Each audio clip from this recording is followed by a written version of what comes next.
मैं एक छोटी सी कार लेकर आया हूँ गाइस।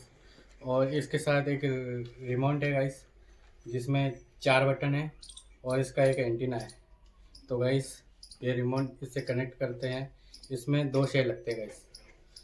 और जो इसके टायर है गाइस, 2 पीछे वाले बड़े बड़े टायर है और 2 आगे छोटे टायर है गाइस।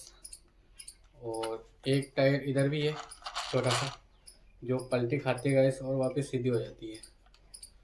तो वीडियो में और एक इसका जो बटन है ये है गाइस, ऑन और ऑफ का बटन है गाइस। तो यहाँ से स्टार्ट होगी और यहाँ से ही चालू होगी। तो गाइस वीडियो में बने रहिए, हम वीडियो को चला के दिखाते हैं इसको। आप बताइए कमेंट करके कि कैसे लगी कार।